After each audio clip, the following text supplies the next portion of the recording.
photos have been released showing Islamic State's militants using civilians as shields to escape the northern Syrian town of Manbij. The Syrian Democratic Forces said the pictures, showing a convoy of hundreds of vehicles, were taken on Friday. The US-backed alliance of Kurdish and Arab fighters did not attack as there were civilians in each of the vehicles and it wanted to avoid casualties.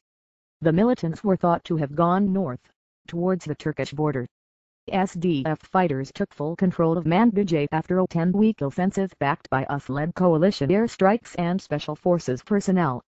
As it became apparent that the town would fall, some 100 to 200 IS militants gathered members of their families, supporters and civilian hostages, Baghdad-based US-led coalition spokesman Col Chris Garver told reporters on Tuesday.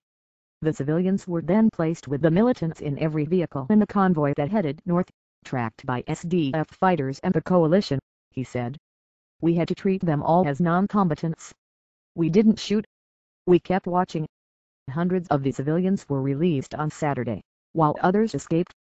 During the offensive, the SDF had offered the militants a safe route out of Manbij to avoid civilian casualties, but they refused.